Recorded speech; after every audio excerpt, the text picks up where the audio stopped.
Ben, ma mère, elle nous a fait vivre la violence psychologique puis physique. Fait que c'était vraiment compliqué. Parce que moi, j'avais peur de est-ce que si je n'en parle, moi, après ça, c'est moi qui vais manger les coups.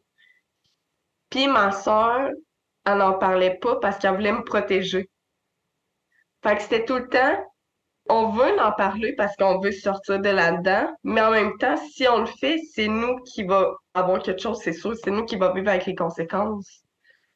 Fait que c'était tout le temps, tu sais, mes profs, ils le voyaient à l'école, ils m'en parlaient souvent. Est-ce que tu te sens bien chez tes parents? Est-ce que ça va bien?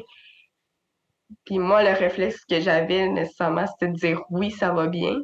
Mais mes enseignants le voyaient, là, mes bleus, mettons, sur mes bras, mes traces de doigts que j'avais. Fait que c'est pour ça qu'il y a eu beaucoup de signalements. Mais ça a pris du temps, mettons, avec la DPJ, vraiment face. OK, là, il est temps, là, on va la placer OK. jusqu'à majorité.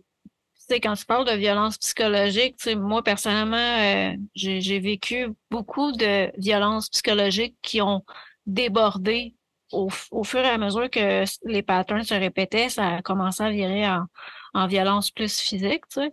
Est-ce que toi, c'est Ouais. un peu ça qui s'est passé aussi, dans le sens que la personne s'habitue à crier souvent, puis à chicaner, puis à un moment donné, ben, à force d'élever la voix, moi, personnellement, je me sentais que je m'habituais à ça, puis que ça m'impressionnait plus, fait qu'il fallait fallait qu'il rajoute une coche, une intensité de plus, tu sais, pour me faire obéir. Est-ce que toi, ça a été un peu le même processus?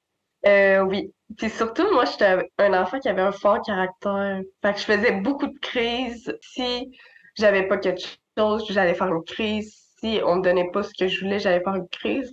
Pas parce que j'étais bébé manqué, mais parce que j'avais des besoins qui étaient pas comblés. Fait que c'est surtout ça qui faisait en sorte que moi, j'étais un enfant compliqué. Fait que là, tu sais, quand ma mère, à un moment donné, elle levait le ton après moi, mais moi, ça me faisait rien. Tu sais, fait que moi, je criais encore plus. Fait que là, elle était genre, OK, ben, on va utiliser une autre méthode, on va la frapper, tu sais. C'était pas Mhm. nécessairement la meilleure façon. Fait que là, ma sœur, elle embarquait. Fait que c'était tout le temps une roue qui tournait, là. Et suite au resignalement par tes professeurs, est-ce que tu as été placé dans une autre famille d'accueil? Oui, j'ai été placée à 9 ans. Dans le fond, c'était chez la mère au chum à ma sœur. Ça faisait un mois qu'ils sortaient ensemble. Puis, ben, sa mère m'a accueillie chez elle à Shawinigan. Fait que j'ai habité là-bas, dans le fond, pendant une semaine. Ouais, à m'héberger, puis je restais là-bas pendant les vacances d'été. Fait que, tu sais, j'ai pas manqué d'école, mais c'est ça. Ça se passait-tu bien avec eux? Oui, ça se passait vraiment bien. Ça, ils sont plusieurs enfants, là. Il y a, Jesse, il y a beaucoup de frères et sœurs. Fait que, tu sais, je m'entendais bien avec tout le monde. Puis finalement, il est venu que je suis retournée chez ma mère. Fait que, il y a eu d'autres placements après ça. Il y a eu un dernier placement qui est arrivé à mes 12 ans.